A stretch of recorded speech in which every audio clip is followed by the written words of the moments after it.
Hello everyone, welcome back to magnet brains. मैं हूं स्वाति, आपकी इंग्लिश एजुकेटर। कैसे हैं आप सब? So guys, today we are going to start with class 8 engaging English book and chapter 11 which is a poem, a big lengthy poem. देखा तो होगा ही, 20 stanzas की poem है. The name of the poem is The Rhyme of the Ancient Mariner. And the best part about this poem is this is only the first part of the poem. Like this is a big लंबी poem जिसमें की total 7 parts हैं and we are only going to deal with the first part of the poem. So hats off to the writer. And who is the writer? Samuel Taylor Coleridge. So Samuel sir, good job इतनी बड़ी poem लिखने के लिए. So now just one good thing, the poem is very easy to understand. And how are we going to do it? We are going to see one stanza and the explanation. So we are going to, and summary हम बाद में अलग से देखेंगे, लेकिन अभी हम एक एक stanza देखेंगे, उसका explanation देखेंगे, so that you do not get confused. And अगर आपको extract based questions आए तो आप बहुत अच्छे से उसको prepare कर सकें अपने आप को और उनको जो है perform कर सकें. Clear? So don't worry about the explanation, don't worry about the length of the poem. It is very easy and literally it has a mystery to it. तो क्या आपके साथ कभी ऐसा हुआ है कि आप कहीं जा रहे हो और अचानक से कुछ ऐसा हुआ कि आप रुक गए और आप नहीं जा पाए? या कभी कभी कुछ स्टोरी टेलर्स ऐसे होते हैं जैसे लगता है कि बस सुनते ही जाओ. Is it like they have hypnotised you? Feel तो ऐसे ही होता है, ऐसा लगता है कि नहीं बस तुम चुप नहीं हो, स्टोरी कंटिन्यू करते रहो. हैपन्स. तो यहाँ दोनों चीज़ें हुई हैं, देख लेते हैं क्या हुई है. But before that we will start with our poet. So Samuel Taylor Coleridge, he was with us from 1772 to 1834, started the romantic movement in English poetry along with William Wordsworth. William Wordsworth is known for his romanticism, मतलब वो बहुत romantic poems लिखते थे, romantic stories लिखते थे. Similarly, he was also one Samuel Taylor जिन्होंने romantic period को start किया था. Coleridge laid great importance on memory and the power of imagination in understanding the world around us. उनके हिसाब से memory and the power of imagination was very important अगर आपको अपने आसपास की दुनिया को समझना है. His best known poems are Frost and Midnight and Kubla Khan. So ये उनके काफ़ी जाने मानी जो poems हैं. Obviously, if you want, you can always go for it, read it. ठीक है? Now we are going to start with our poem, but a little information before that. This is the first part of the Rhyme of the Ancient Mariner, a 7-part poem about a person who narrates a strange story to a guest at a wedding and holds him spellbound. तो यहाँ basically ये जो poem है ये हम एक person के बारे में है जो कि एक बहुत strange story narrate करता है एक पर्सन को जो कि एक वेडिंग में जाने वाला है. He is a guest. वो उसको रोक के एक स्टोरी बताता है. वो रुक भी जाता है.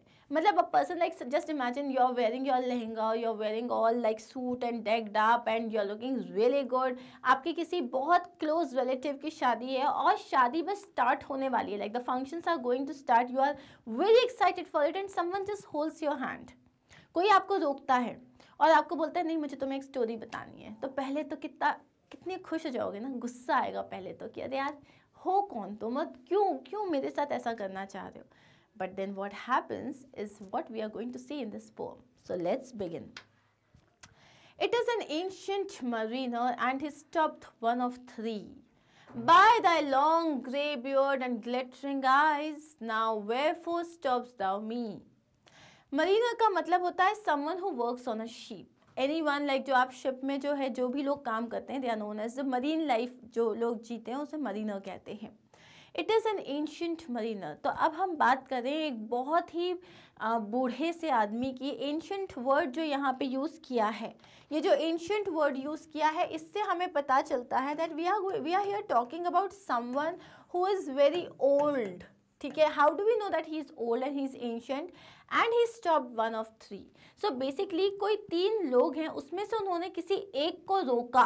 And he stopped one of 3. तीन लोगों में से एक को रोका, by thy long grey beard, by his long grey beard. तो ये जो एंशियंट मरीनर है, इनकी एकदम बहुत बड़ी सी ग्रे कलर की, वाइट कलर की दाढ़ी है, एंड ग्लिटरिंग आइज, और चमकती हुई आंखें उनकी। ग्लिटरिंग मतलब like shining eyes. Now wherefore stops thou me. Now wherefore मतलब क्या होता है? Wherefore means why, stops is nothing but stop, thou means you. Now why did you stop me? Now why did you stop me? So here basically it is an ancient mariner, एक बहुत पुराना सा mariner है जो कि कोई ship पे काम करता है।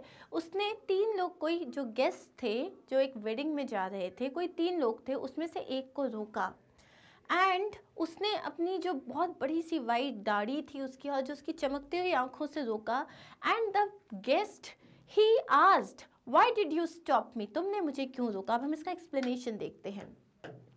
The scene shows a mariner who stops a person from a group of 3 individuals who are going about their business.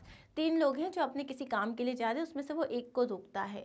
The man who is later on in the pome called a wedding guest. अब बाद में जब हम इस pome को पढ़ेंगे तब हमें पता चलेगा वो एक वेडिंग में जा रहा है। तो ये जो वेडिंग गेस्ट है, हर जगह हमने उसे वेडिंग गेस्ट बोला हुआ है, is surprise at being stopped by this old bearded and bright eyed man.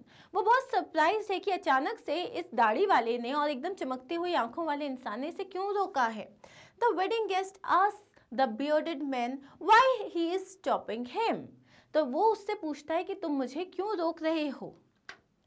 Next, the bridegroom's doors are opened wide and I am next of kin. The guests are met, the feast is set, may hear the merry din. So now here we are done with this. So the bridegroom doors are open wide. अब वो बता रहा है कि जो bride groom है, मतलब जो दूल्हा है, उसके the doors are open wide, मतलब it's like everything is set, it's all open, and I am next of kin. Now what is the meaning of kin? Kin का मतलब होता है वंस फैमिली एंड रिलेशंस, जो आपके बहुत close relative होते हैं। तो उसने बोला मैं उसके बहुत क्लोज रिलेटिव का हूँ। The guests are met, the feast is set. लोग आपस में मिलने लगे हैं, पूरी दावत जो है वो लग चुकी है।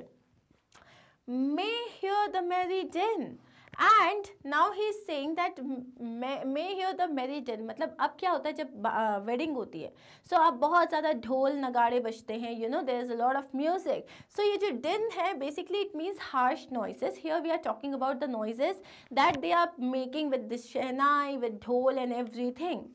So उसने बोला अब तो देखो आवाज़ें भी आने लग गई है, I have to go.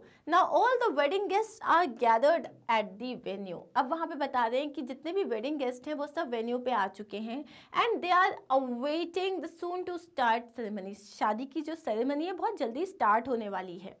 The bridegroom is ready and is heading out. मतलब जो bridegroom है वो पूरा तैयार है और वो बस अब बाहर जा रहा है। The wedding guest is a close relative of the bridegroom. जो हमारा जो wedding guest है जिसे रोका गया है वो bridegroom का एक close relative है। All the other guests are already in their place. बाकी जितने भी लोग हैं वो आ ही चुके हैं वहाँ पे। The feast is ready. दावत लग चुकी है।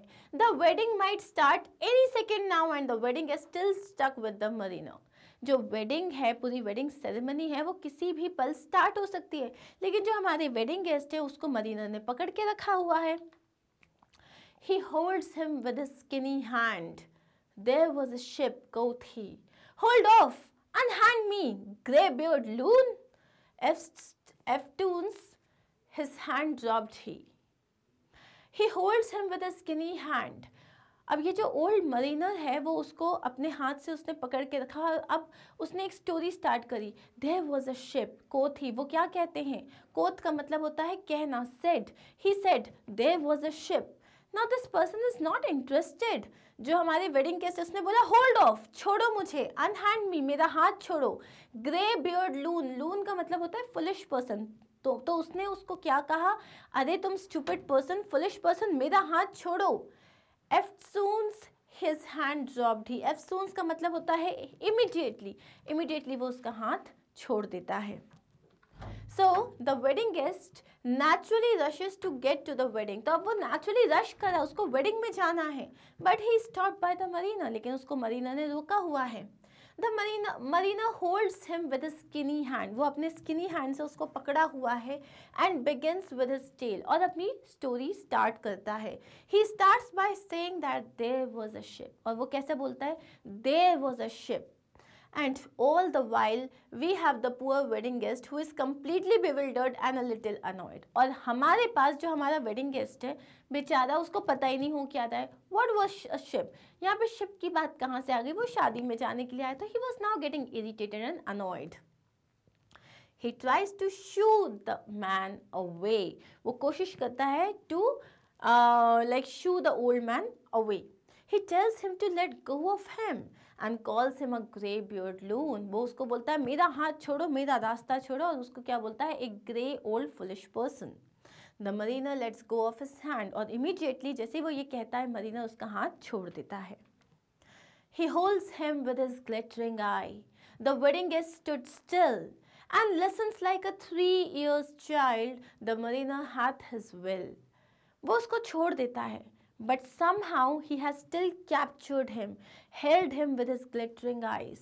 अभी भी उसने अपनी आंखों से, चमकती हुई आंखों से उसे रोका हुआ है. The wedding guest stood still. ऐसा लग रहा है जैसे उसने उसको hypnotize कर लिया हो. Wedding guest जो है, जो अभी तक इतना ज़्यादा उतावला हो रहा था to go to the wedding, now he is standing still as if he cannot just take his gaze away from his gaze. मतलब उससे नजरें नहीं हटा पा रहा था वो. And listens like a 3 years child. और अभी तक जो वो इतना उतावला हो रहा था to go to the wedding, now he is just standing there listening like a 3-year-old child. एक छोटे से बच्चे को जब आप स्टोरी बताते हो वो कैसे रुक के सुनता है, वैसे ही वो सुन रहा था. The mariner hath his will. hath का मतलब होता है have, तो जो मरीना चाहता था वो हो गया. The mariner hath his will का मतलब होता है he succeeded in doing what he wanted to do. जो वो चाहता था वो हो गया. He wanted him to listen to his story and now the wedding guest was listening to his story. अब इसका explanation देख लेते हैं. The mariner lets go of the wedding guest but holds him with his eyes. वो उसको जाने देता है लेकिन अपनी आँखों से वो उसको कैद रखता है. The mariner has a characteristic spark in his eyes that invokes a sense of curiosity in the wedding guest. उसकी आँखों में जो चमक है उसकी वजह से जो हमारा wedding guest है उसके अंदर एक curiosity आ गई है, and now he wants to know the story. The wedding guest stood like a 3-year-old child before the mariner, eager to listen to his story. अब वो एक 3 साल के बच्चे की तरह उनके सामने खड़ा हुआ था जो बहुत ज़्यादा eager था to know what happened there on the ship. The mariner in turn got his will as he now had an eager audience in the wedding guest. So अब मरीना जो है वो जो चाहता था उसे मिल गया. क्यों? क्योंकि वो एक स्टोरी बताना चाहता था. And now in the form of the wedding guest, अब उसके पास क्या है? He has an opportunity, he has a listener who is eager enough to understand his story. The wedding guest sat on a stone. He cannot choose but hear. And thus spake on that ancient man, the bright-eyed mariner. The wedding guest sat on a stone. अब to hear his story, वो वहाँ पे एक stone रखा था, उस पे बैठ गया. He cannot choose but hear. उसके पास option ही नहीं था. ऐसा लग रहा था वो bound है और वो सुन रहा था. And thus spake on that ancient man. Now यहाँ पे spake is what? It is like the past form of speak. But ये archaeologist form में है. तो यहाँ पे in like you know, यहाँ वो ये कहना चाह रहा है कि जो एंशियंट मैन है उसने बोलना स्टार्ट किया. द ब्राइट आइड मरीनर, जो ब्राइट आइड मरीनर था उसने अपनी स्टोरी स्टार्ट करी. So the wedding guest who was only moments ago in a hurry to attend the wedding ceremony was so transfixed that he sat down on a rock and wanted to hear what the old mariner had to say. अब जो wedding guest था अभी तक जो इतना ज़्यादा eager था to go for the wedding, suddenly he was transfixed. ऐसा लग रहा था कि that he was all like hypnotized, or he cannot take his gaze away from the mariner, and he sat on a stone to listen to the story. The poet here says the wedding guest cannot choose but hear. Poet यहाँ बोल रहा है कि wedding guest जो था he cannot choose but hear, मतलब वो choose नहीं कर सकता था, उसके पास एक ही option था, सुनने का. This tells us early on how good a storyteller the mariner is. इससे हमें ये पता चलता है कि mariner एक बहुत अच्छा storyteller है. And so the story begins. The ship was cheered, the harbor cleared. Merrily did we drop below the kirk, below the hill, below the lighthouse top. Now अब जो मरीना है उसने अपनी स्टोरी स्टार्ट करी that the ship was cheered. तो जब ship ने start करी अपनी जर्नी, तो जब वो हार्बर से निकली, मतलब जब वो अपने शोर से चली, तब सब उसको क्लैप कर रहे थे, जब सब उसे चीयर कर रहे थे for a happy return. The harbour cleared, harbour पूरा क्लियर हो चुका था. मैरिली डिड वी ड्रॉप, तो मतलब बहुत खुशी खुशी शिप में जितने भी लोग थे, बहुत खुशी खुशी उन्होंने अपना एंकर हटाया and they started their sail. Below the kirk, below the hill. Kirk का मतलब होता है चर्च. अब वो चर्च से होते हुए जा रहे थे, पहाड़ों से होते हुए जा रहे थे. Below the light house top, light house से भी होते हुए वो आगे चले गए. सो यहाँ पे एक्सप्लेनेशन में क्या है, the mariner had previously said that there was a ship and now he starts his story with the scene of the ship embarking on a journey. तो मरीना ने सबसे पहले बताया था there was a ship and now he has started कि किस तरीके से शिप ने अपनी जर्नी को स्टार्ट की. As the ship moved out of the harbor, people cheered for the brave sailors who were going to the vast deep. तो जैसे ही शिप ने अपनी जर्नी स्टार्ट करी, so they were going to the vast deep. तो sellers के लिए, जो brave sellers थे, उसके लिए जितने भी लोग वहाँ पे थे वो सब चीयर कर रहे थे. Everyone was cheerful and happy as they sailed through the waters. Ship में जितने भी लोग थे, they were all very happy, they were cheerful and they started their journey. They went ahead and the places they went through, the church, the hill and the lighthouse were now mere dots. अब वो जैसे जैसे आगे बढ़ते जा रहे हैं तो पीछे जो प्लेसेस को वो छोड़ते हुए आगे गए, जैसे कि चर्च था, वहाँ की हिल्स थे या लाइट हाउस था, अब वो बस छोटे छोटे डॉट्स की तरह दिख रहे हैं क्योंकि वो काफ़ी आगे आ चुके हैं. The sun came up upon the left, out of the sea came he, and he shone bright, and on the right went down into the sea. Now they are talking about a daily thing. The sun came up upon the left. उनके left side से सन जो है वो rise हो रहा है. Out of the sea came he. ऐसा लगता है कि वो सी के अंदर से आ रहा है. ही यहाँ पे क्या बात हो रही है, यहाँ पे ही का मतलब है sun. We are talking about sun here, कि ऐसा लग रहा था सी से ही निकल रहा है सन. एंड ही शोन ब्राइट, और दिन के टाइम पे वो बहुत ब्राइटली शाइन करता था.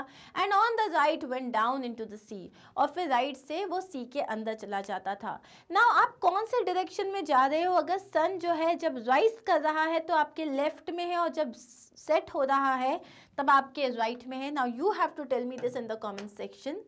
ठीक है, सो the mariner here conveys his experience. Each morning the sun would come from the left, looking as if it had come out of the sea, and in the evening once again go down into the sea on the right. Now again I'm repeating my question. This is very easy. Okay, you know that sun rises from the east and sets into the west. We know this thing. तो तुम कौन से direction में जा रहे होगे, किस direction में जाओगे जब ईस्ट तुम्हारे लेफ्ट में आएगा और जो वेस्ट है वो तुम्हारे राइट में आएगा? You have to tell me that. Okay, आगे बढ़ते हैं. Higher and higher every day till over the mast at noon the wedding guest here beat his breast for heard the loud bassoon. Higher and higher every day. अब वो बता रहा है कि सन रोज ऊपर और ऊपर जाता जाता था. Till over the mast at noon, till over the mast. Mast क्या होता है? जो कोई भी शिप होती है, तो जो शिप जो सेलिंग शिप होती है, जैसे मान लो ये एक शिप है, तो इसके साथ जो होते हैं पोल्स लगे होते हैं इस तरीके से. सो इसको बोलते हैं मास्ट. इनको बोलते हैं मास्ट, जिसमें उनका सेलिंग क्लोथ जो होता है वो लगा हुआ होता है. तो ऐसा लगता था कि आफ्टरनून में वो मास्ट के भी ऊपर चला गया है. तभी जो वेडिंग गेस्ट है here beat his breast. Now what is the meaning of beat his breast? Like to get very sad about something. Why? Because he heard the loud bassoon. क्योंकि उसने क्या सुना था? Bassoon is like a musical instrument, जैसे शहनाई हुई या कोई भी पर्टिकुलर इंस्ट्रूमेंट जो कि शादियों में बजता है. जैसे ही वो बजा उसे समझ में आ गया कि वेडिंग जो सेरेमनी है वो स्टार्ट हो गई. तो ही beat his breast, मतलब he got very sad and upset about it. I'm sorry actually, थोड़ा सा कफ हो रखा है, so you will have to bear with me. The mariner continues recounting his story. He say the sun would rise higher and higher each day till it would come over the mast at noon time. Here the mariner is interrupted. तभी mariner को interrupt किया. The wedding guest beats his chest as he hears the loud bassoon playing. It means the wedding has started. The wedding guest is getting anxious. अब वो बहुत anxious हो रहा है because he wants to hear the story. At the same time he wants to go and attend the wedding. The bride hath paced into the hall. Red as a rose is she. Nodding their heads before her goes the merry minstrelsy. The bride hath paced into the hall. मतलब the bride जो है, अब जो दुल्हन है, she has paced into the hall, मतलब she has entered into the wedding hall. Red as a rose is she. She is looking as pretty as a rose. Nodding their heads before her goes the merry minstrelsy. Minstrelsy मतलब जो है minstrels who would sing, dance and entertain. तो जब आपकी दुल्हन आती है उसके पहले जो लोग आते हैं मतलब गाजे बाजे के साथ, people who are like playing music or dancing, तो उनके साथ आते हुए उनके पीछे पीछे कौन आ रही है? ब्राइड आ रही है. So the wedding has started. The bride comes into the hall and walks down the aisle towards the altar. So अब जो bride है वो enter कर चुकी है. She is walking down the aisle और वो जहाँ पे शादी होनी है altar वहाँ तक जा रही है. The wedding guest observes that she looks very pretty. सारे wedding guests उसको देखते हैं and they all agree to the thing that वो बहुत प्यारी लग रही है.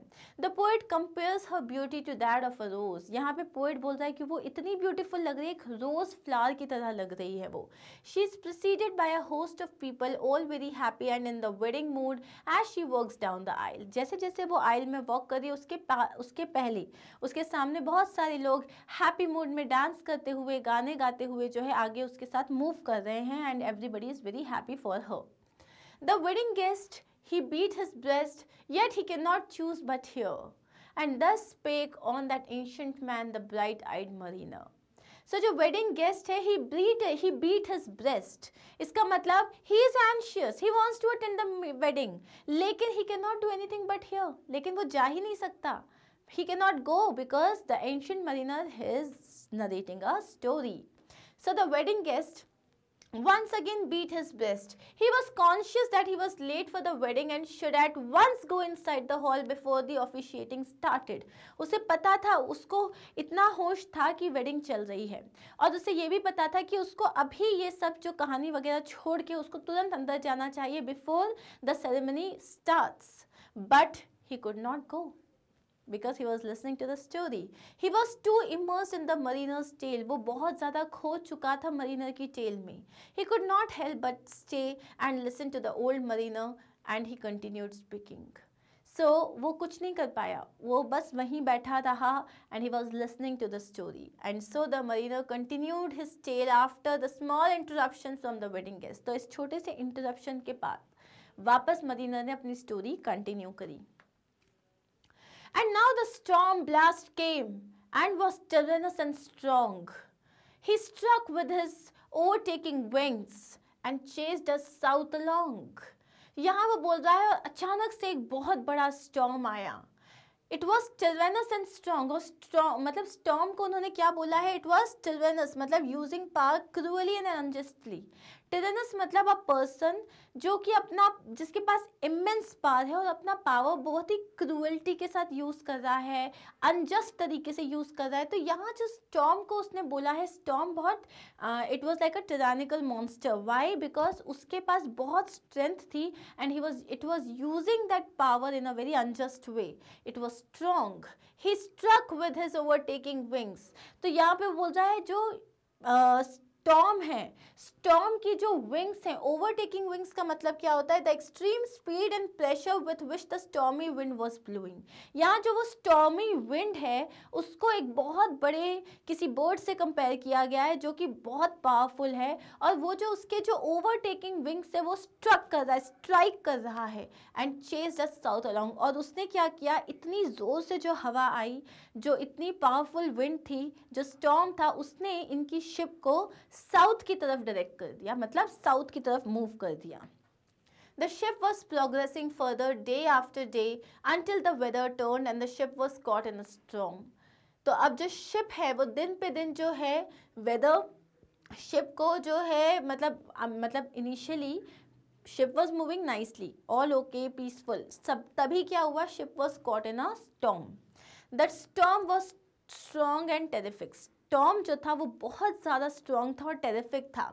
The ship was caught in the storm and was fighting the strong wind. Ship जो है वो इस तूफान में फंस गई. वो दो कोशिश कर रही थी to fight with the strong wind, but it was too powerful. लेकिन स्टॉर्म बहुत ज़्यादा पावरफुल था and it toss the ship away in a southward direction. और उसने शिप को साउथ डायरेक्शन में मूव करा दिया. With sloping mast and dipping prow and who pursued with yell and blow, still treads the shadow of his foe, and forward bends his head. The ship drove fast, loud roared the blast, and southward aye we fled. With sloping mass and dipping pro. अब जब बहुत ज़्यादा बुरी तरीके से एक तूफान आया हुआ है तो जो शिप है वो अप एंड डाउन मूव कर रही है. पानी में बहुत बड़ी बड़ी लहरें आ रही है तो शिप एकदम अप एंड डाउन मूव कर रही है. तो स्लोपिंग मास्ट का मतलब क्या है कि ये जिस तरीके से अगर आपकी ये जो आपकी शिप है, यहाँ पे पूरे मास डले हुए हैं, यहाँ पे सेल्स हैं आपके, तो जब बहुत जोर से लहर आ रही है तो दिस इज स्लोपिंग डाउन, मतलब ये नीचे की तरफ झुक रहा है. It is influence towards down. And dipping pro. Pro का मतलब क्या होता है? प्रो का मतलब होता है the pointed front part of the ship. मतलब ये जो होता है this is known as a prow, this is known as a mast.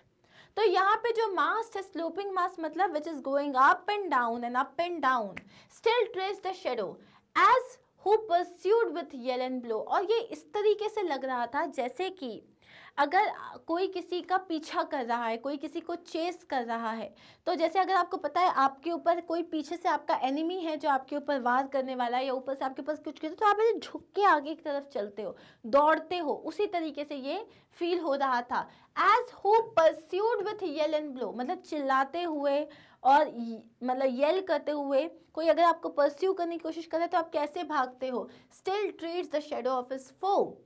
Still treads का मतलब क्या होता है? Works the shadow of his foe. मतलब ऐसा लग रहा है वो इतनी पास है अपने एनिमी के. Still treads the shadow of his foe, मतलब फो का मतलब होता है एनिमी. तो कोई आपके ऊपर पीछा कर रहा है आपका और वो इतना पास है कि आप उसकी परछाई पे पैर रख रहे हो. मतलब उसकी जो परछाई है, जो आपका जो शेडो है आपके फो का, आप उससे आगे भाग रहे हो लेकिन आप दोनों इतने पास हो कि उसकी परछाई पे आपका पैर जा रहा है. And forward bends his head, और आप एकदम आगे सर अपना आगे की तरफ झुका के, and you are running. The ship drove fast, loud roared the blast, and southward aye we fled. The ship drove fast, ship बहुत फास्ट चल रही थी. Loud roared the blast, storm बहुत बुरी तरीके से आवाज़ कर रहा था. And southward yes we fled. Aye का मतलब होता है येस, फ्लेड का मतलब होता है टू मूव. हम लोग साउथ की तरफ और साउथ की तरफ आगे बढ़ गए. Now let's see this. This is a very important paragraph, बहुत इंपॉर्टेंट स्टैंजा है पोम का. इसको बहुत ध्यान से समझना है, इसमें से काफ़ी क्वेश्चंस आ सकते हैं. The storm was so terrific that the mast was sloping and instead of being upright, mast upright रहने चाहिए ना, they were all inclined. अब वो सब झुक रहे थे.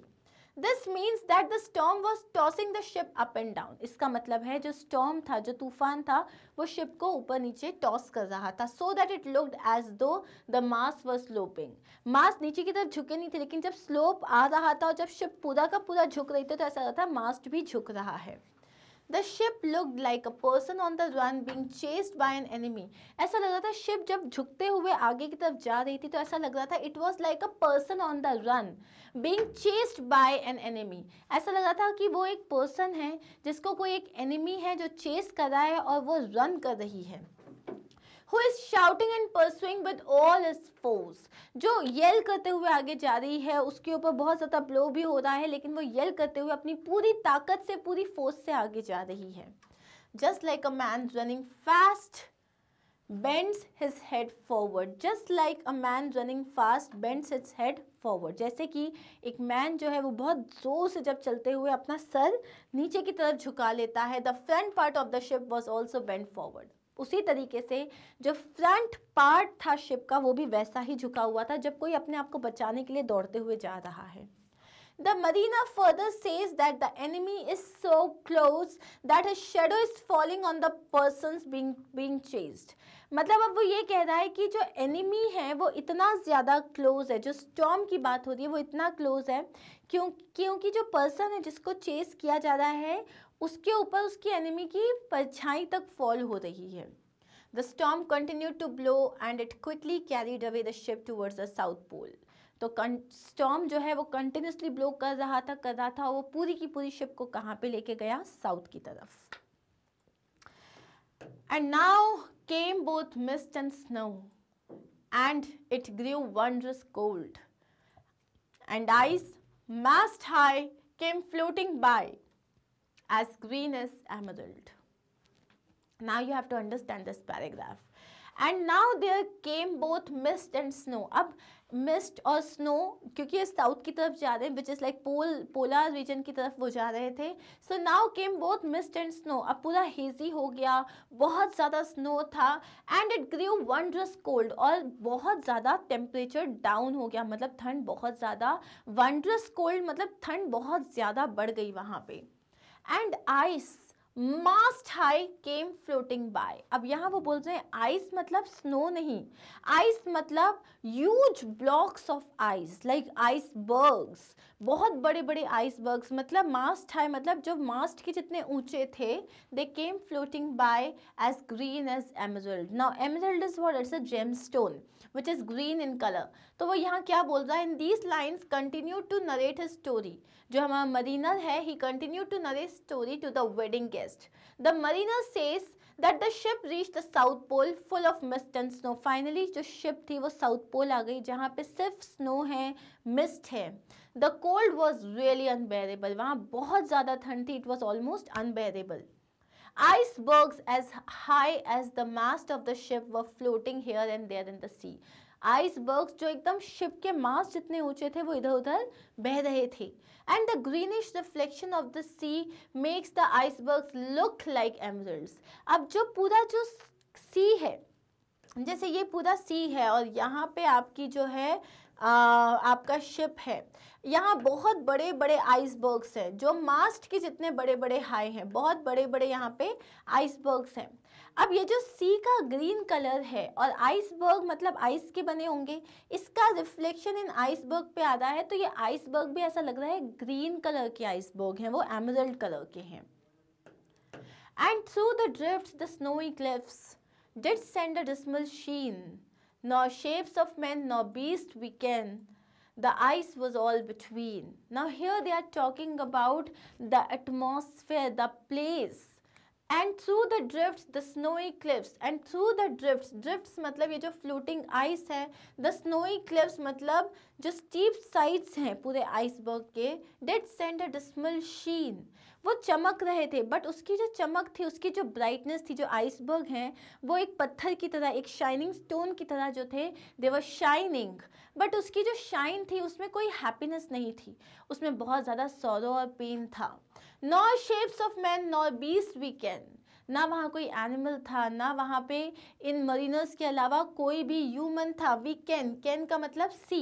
ना हमें कोई आदमी दिखाई दे रहा था, ना हमें कोई एनिमल, कोई बर्ड, कुछ नहीं दिखाई दे रहा था. The ice was all between. All we could see was everywhere white ice. So यहाँ क्या बोल रहा है, the ship pass through the drifts of ice in between the tall glaciers. अब वो ये बोल रहे हैं जो इतने बड़े बड़े ग्लेशियर्स थे, क्लिफ जो मतलब माउंटेन जो बोला है वो आइस के माउंटेन को बोला है, आइसबर्ग्स को बोला है, इसके बीच में से शिप जा रही है. As they would pass through the icebergs the cliffs of the glaciers would shine and radiate from the little sunlight that pass through them. और जैसे जैसे वो आइसबर्ग से उस तरफ से जा रहे हैं तो ये जो बड़े बड़े जो आइसबर्ग्स हैं, ठीक है, ये जो ग्लेशियर्स हैं, तो वो थोड़ी बहुत उसमें अगर कभी सनलाइट पड़ रही है तो they are shining. The surroundings are all shiny, but the mariner calls them dismal.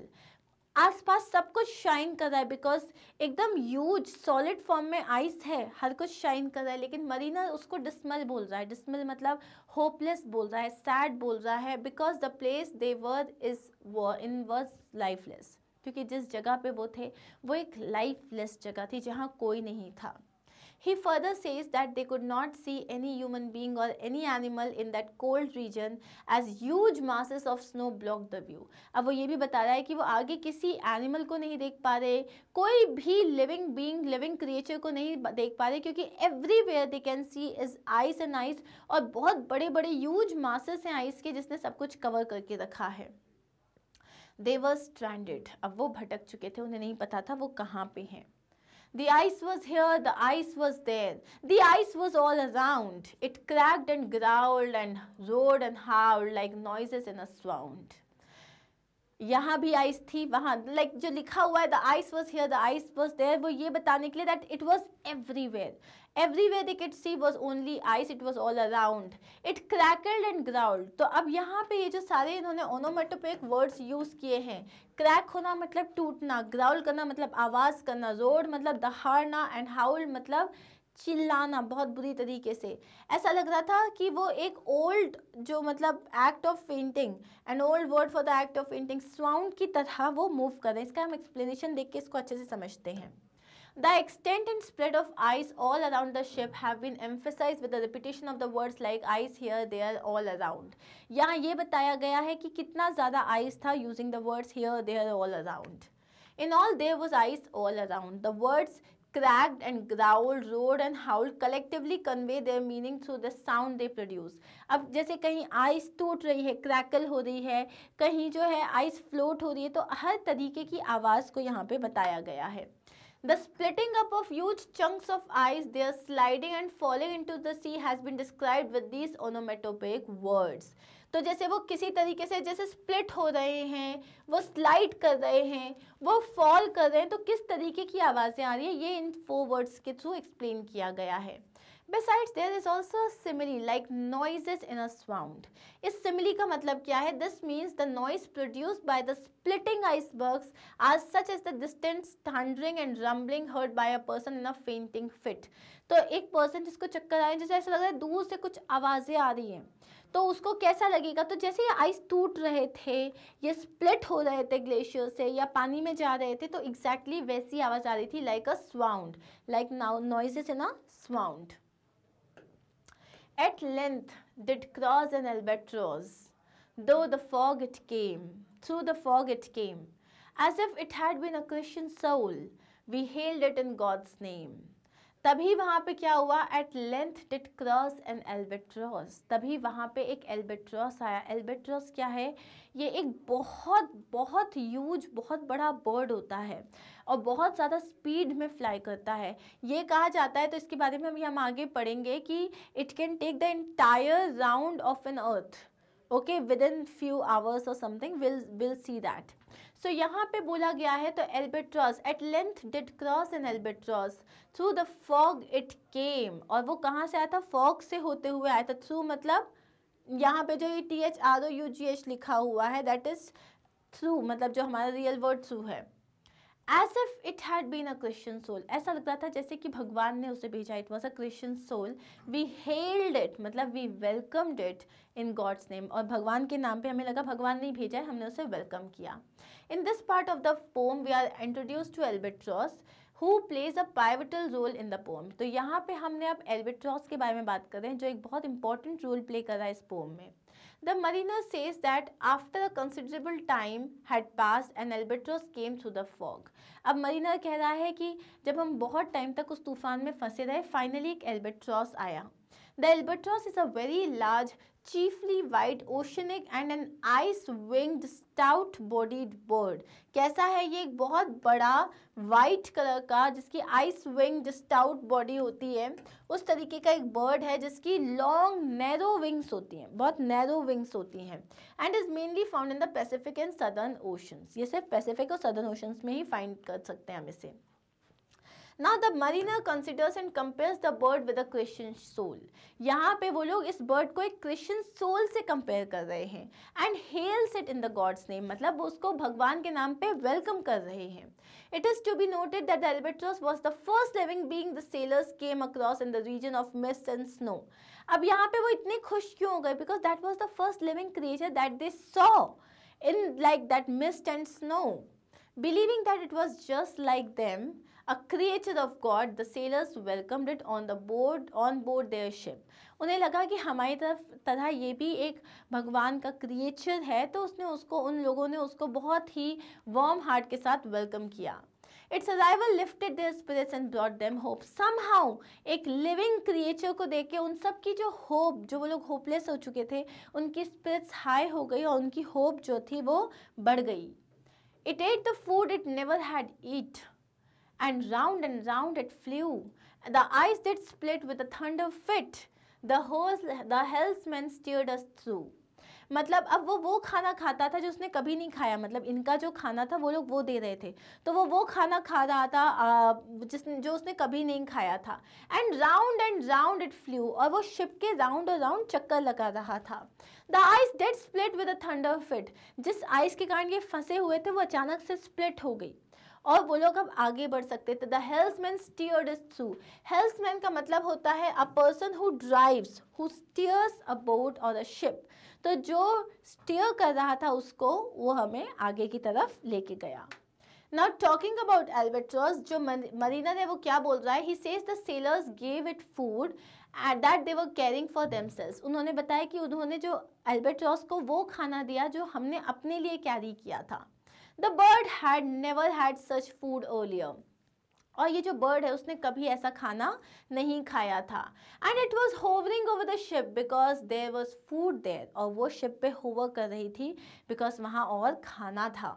The albatross cut the ice on the iceberg had made a way for the ship. कुछ हुआ, एल्बेट्रॉस ने कुछ नहीं किया, लेकिन अचानक से आइसबर्ग टूट गया, उनके लिए जाने के लिए रास्ता हो गया. Then the ship started moving and the sailors started steering the ship. फिर फाइनली शिप वापस मूव होना स्टार्ट किया और सेलर जो था, जो हेल्समैन था, उसने उसको आगे लेके गया. वो the sailor in fact skilfully manage to steer the ship through the gap. उसने बहुत ही स्किलफुली वो जो गैप था आइसबर्ग में जो बना था उसके थ्रू वो शिप को आगे लेके गया. Okay. And a good south wind sprung up behind the albatross did follow, and every day for food or play came to the mariners hollow. अब वो यहाँ बोल रहे हैं कि finally a good south wind sprung up behind. एक अच्छी हवा चली, the albatross भी आया. मतलब एल्बेट्रॉस जो है अभी भी शिप को फॉलो कर रहा था और हर दिन या तो खाना खाने के लिए या तो उनके साथ खेलने के लिए, उनके साथ टाइम स्पेंड करने के लिए वो आता था. Came to the mariner's hollo. Hollo का मतलब होता है कॉल, अ शाउट. तो जब भी वो आवाज़ देते थे एल्बेट्रॉस आ जाता था. So the mariner further says that now a favorable south wind began to blow from behind. पीछे से एक favorable south wind चलने लग गई ताकि उनकी जो सेल है वो आगे बढ़ सके. The albatross was still following the ship and would come and sit on the mast or the ropes tying the sails to the mast. अभी भी albatross उन्हें follow कर रहा था. वो आके उसके mast पे बैठता था या ropes पे बैठता था. Every day it responded to the mariner's call to take food or to play with him and the other sailors on the boat. तो हर दिन वो मरीनर का जो कॉल था, जब मरीनर उसे बुलाता था, आवाज़ देता था, तो वो आता था, कब खाना देते थे वो लोग उसे और उसके साथ खेलते भी थे. In mist or cloud or mast or shroud, it pushed for vespers 9, while all the night through fog smoke white glimmered the white moonshine. In mist or cloud or on mast or shroud, चाहे mist हो चाहे cloud हो, कभी वो मास्ट पे आता था, कभी वो श्राउड मतलब उसके जो सेल, उसका जो कपड़ा बंधा हुआ है उस पे आता था. इट पर्ज्ड मतलब वो आके बैठता था. फॉर वेस्पर्स 9, वेस्पर्स का मतलब है कि हर दिन एक फिक्स टाइम पे वो आता था. 9 दिनों तक वो आया और वो वहाँ पे बैठता था. Whilst all the night through fog smoke white glimmered the white moonshine, जबकि पूरी रात जो है पूरा जो foggy smoke जैसा white था उसमें मून शाइन कर रहा था. The albatross would come to the ship every day. It would perch upon the mast or the shroud each day as if it had called the ship its home. वो आके वैसे ही बैठता था जैसे उसने उस शिप को अपना घर मान लिया है. The albatross would return to the ship every day like a devout Christian would visit the church regularly. वो हर दिन एक समय पे ही आता था और शिप पे आके बैठता था. ऐसा लग रहा था जैसे कि एक बहुत ही डिवोटेड क्रिश्चियन सोल जो है वो आके रोज चर्च में जाता है. The albatross would be present throughout the day on the ship, and in the night the moonshine would glimmer through the white fog. Albatross जो है पूरे दिन भर प्रेजेंट रहता था वहाँ पे और रात में जो मून है वो उन लोगों के साथ आगे ट्रैवल करता था एकदम फॉगी सी नाइट हुआ करती थी जिसमें मून की जो शाइन थी वो एकदम डिमली लिट थी. God save the ancient Marina from the fiends that plague thee thus. Why looks thou so? With my crossbow I shot the albatross. So that's the last stanza. God save the ancient mariner. अब ये कौन बोल रहा है? ये बोल रहा है हमारा वेडिंग गेस्ट. वो बोलता है God save you ancient mariner. मतलब तुम कितने टफ टाइम से निकले हो. From the fiends that plague thee thus. From the fiends मतलब from the street urchins. मतलब ये जो कितने जो स्ट्रीट अर्चन्स हैं, दैट प्लेग दियस. प्लेग का मतलब क्या है? जो जिसने तुम्हें इतना ज़्यादा ट्रबल किया. Why look thou so with my crossbow I shot the albatross. अब वो पूछता है लेकिन अभी तुम अचानक से अपनी स्टोरी बताते बताते इतना सैड क्यों हो गए? मरीना से वो पूछता है वेडिंग गेस्ट, तुम अचानक से इतना सैड क्यों हो गए? तो बोलता है मैंने अपने क्रॉस ब्रो से एल्बेट्रोस को शूट किया था. एल्बेट्रॉस जो होप लेके आया, एल्बेट्रॉस जो एक लिविंग क्रिएचर था जिसकी वजह से दे वर फीलिंग बेटर, उसने उसको शूट कर दिया. In the stanza the ancient mariner looked terrified. The wedding guest wished God to shower mercy on him and protect him from devils that tortured him. Wedding guest को उसके ऊपर दया आई. उसने बोला भगवान तुम्हारा ख्याल रखे और तुमको मतलब जितने भी लोग हैं जो तुम्हें टॉर्चर कर रहे हैं उससे तुम्हें प्रोटेक्ट करें. He asked the mariner why he looked so sad and troubled. The mariner simply replied, I shot the albatross with my crossbow. So उसने मरीना से पूछा तुम अचानक से इतने सैड क्यों लग रहे हो? अभी तक तुम अपनी जर्नी के बारे में बता रहे थे. Even when you were talking about the storm, तुम्हारे फेस पे सैडनेस नहीं थी, but suddenly you are so sad. You look like you're gloomy. क्यों? तब वो बोलता है कि मैंने उस एल्बेट्रॉस को अपने क्रॉसबो से मार दिया. I shot. क्रॉसबो मतलब उसने बाण से मार दिया उसको. The ancient mariner had killed the innocent albatross who had brought new hope to the sailors and whose arrival coincided with the blowing of the south wind. Ancient mariner ने अपने crossbow से उस innocent albatross को मारा था जिसकी वजह से sailors को एक नई hope मिली थी and जिसके arrival की टाइम पे ही जो ये साउथ विंड थी वो blow होना स्टार्ट हुई थी, वो भी उनके फेवरेबल डायरेक्शन में. It was criminal to kill the very creature who had brought a turning point for the better in their lives. ये एक बहुत ही बड़ा गुनाह था जो कि उस मरीनर ने किया था क्योंकि उन्होंने एक होपफुल और एक इनोसेंट क्रिएचर को मार दिया था, वो भी जो उनकी लाइफ को जिसने बेटर किया था. So now that is the end of our poem. Here we have just a simple information about albatross that I was telling you, that albatross is the largest seabird found in the southern Pacific and Antarctic regions. The grey-headed albatross can complete a full circle around the earth in just over a month. सिर्फ एक महीने में वो पूरे अर्थ का एक चक्कर लगा सकता है. वो कितना ह्यूज होगा और कितना स्पीडी होगा. So this was the information that you should know about albatross. Now, so that is the first part of this poem. That is only the first part of this poem. Fortunately, हमारी book में सिर्फ first part है. But there are 7 parts to this. Second part में क्या होता है? Now, what would the other sailors, the other mariners do to this person who killed the albatross? Would they let him live? Would they do something? क्या कुछ अच्छा होगा? क्या कुछ बुरा होगा? ये सारी चीज़ें जो हैं वो आगे के पार्ट्स में मेंशन की गई हुई हैं. So here we are done with this. Thank you so much guys. I hope आपको ये एक्सप्लेनेशन समझ में आया होगा. I literally have tried my level best कि आपको पोम की एक एक लाइन अच्छे से समझ में आ जाए. It's a very lengthy poem but initial जो कुछ स्टैंजास हैं दे आर एक्सट्रीमली ईजी और जो कुछ स्टैंजास हैं उसमें से आपको मतलब अगर आपको उसका वर्ड बाय वर्ड आप समझ जाओगे then you won't have any problem. Explanation आपके पास है ही. Just refer to it and you will be able to solve all the questions. You will be able to understand it in a better way. इसके बाद हमारा जो next video है उसमें हम देखेंगे इसकी summary along with question answers. Plus we are also going to check out the literary devices, the structure, the tone of the poem, everything. We are going to cover everything. So don't worry about it, okay? Also you can visit our website magnetbrains.com for any like previous lecture और किसी और subject के lecture. तो यहाँ पे आपको पता है Magnet Brains में class 1 से लेकर class 12 तक everything is available for free. Yes?